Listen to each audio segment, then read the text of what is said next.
Kalispera. Comment allez-vous, mon cher? Bonsoir. Bonsoir. Merci. We have a new Miles. Oui. Un peu. So, how many other languages do we have here? Russian. Ebonics. English.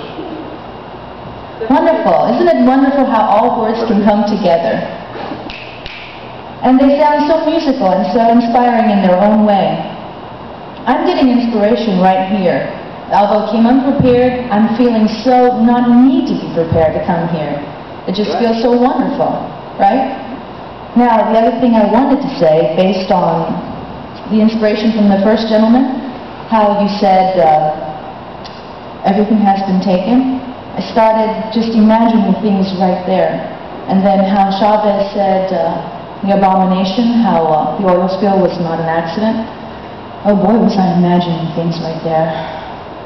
And then another thing about it is, how far does our imagination take us? For example, we're fighting with reality, cruel reality, and trying to develop our own spirituality through what we can feel from inside and how we can express it. Number one, for example, today, early in the morning with my robe on, my little chihuahua gets out of my fence, and as I'm dealing with one thing and I'm seeing my chihuahua going down the street, no harm, no nothing, 9 o'clock in the morning, no one's on the street, dog pound catcher, about to take my baby away. Gives me 2 tickets. 2 tickets? Yes, $200. For what? Oh gosh, I don't want to get into it now. But the point is, there's no compassion there. Just eager to take our money because, and it seems like you work so hard for your money, and here there's always somebody there ready to write you a ticket or ready to just bloodsuck you. Where's the imagination there? Second of all, I have the honor of having somebody who can express herself very well through imagination. I have Miss Eleni Ariesti here, the author of this book, Margarita here, who is able to write so many beautiful words to describe one little thing that's captivating, and I'll share some with you on this one. And third, I want to express a little something that is deep imagination. So contrasting no imagination from the cruelty of society, no compassion. Beautiful poetry and beautiful writing, and then something way, way, way, way out there.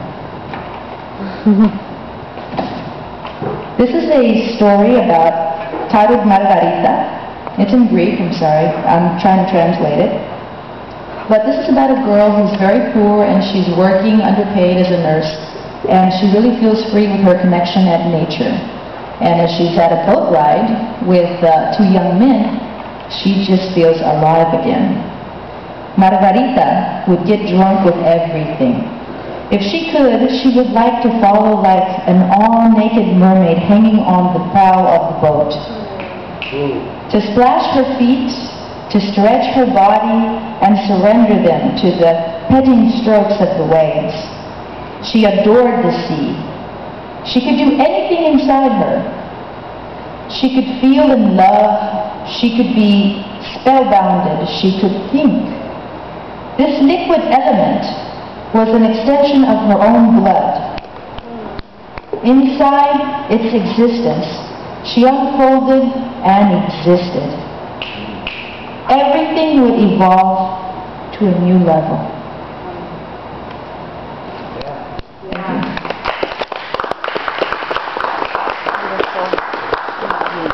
you. Just by a few words, just so descriptive. Now, imagination also helps us try to actually bring our own selves into something that perhaps is not fully told, not fully explained to us. Now, in a nutshell, really fast, according to ancient Greek mythology, Zeus had given his wife Hera for a wedding present a golden apple tree. It was located in the very west, faraway lands of Greece, and every evening the sun would shine against those apples and create the golden sunset. It was guarded by a giant snake, and it was very, very hard to find. Well, my friends, imagination inspired here from that was this. America is located in the far, far west of Europe. America had a lot of gold, which the Native Americans used to call it the sweet of the gods. What could be something sweet? An apple. Okay, do we have a connection there? A lot of the Native American tribes are also named after reptiles. Iroquois, literally translated, means reptile. Sioux means snakes. And then I started thinking, wow, how nice, what a coincidence. Well, wasn't the Garden of Hesperides guarded by some kind of giant snake? The giant snake can also have a metaphoric meaning, meaning giant great people. Now, the other thing about it is, whoever wants to find this golden apple tree gets to have a great deal of wealth. But they have to actually destroy and slay the snakes. So what happened here in America? Conquistadores, people coming over, changing the way of lives of Native Americans, and gold, gold, gold, gold. Just take the wealth and never look back, huh? Let's take a look on that. Thank you.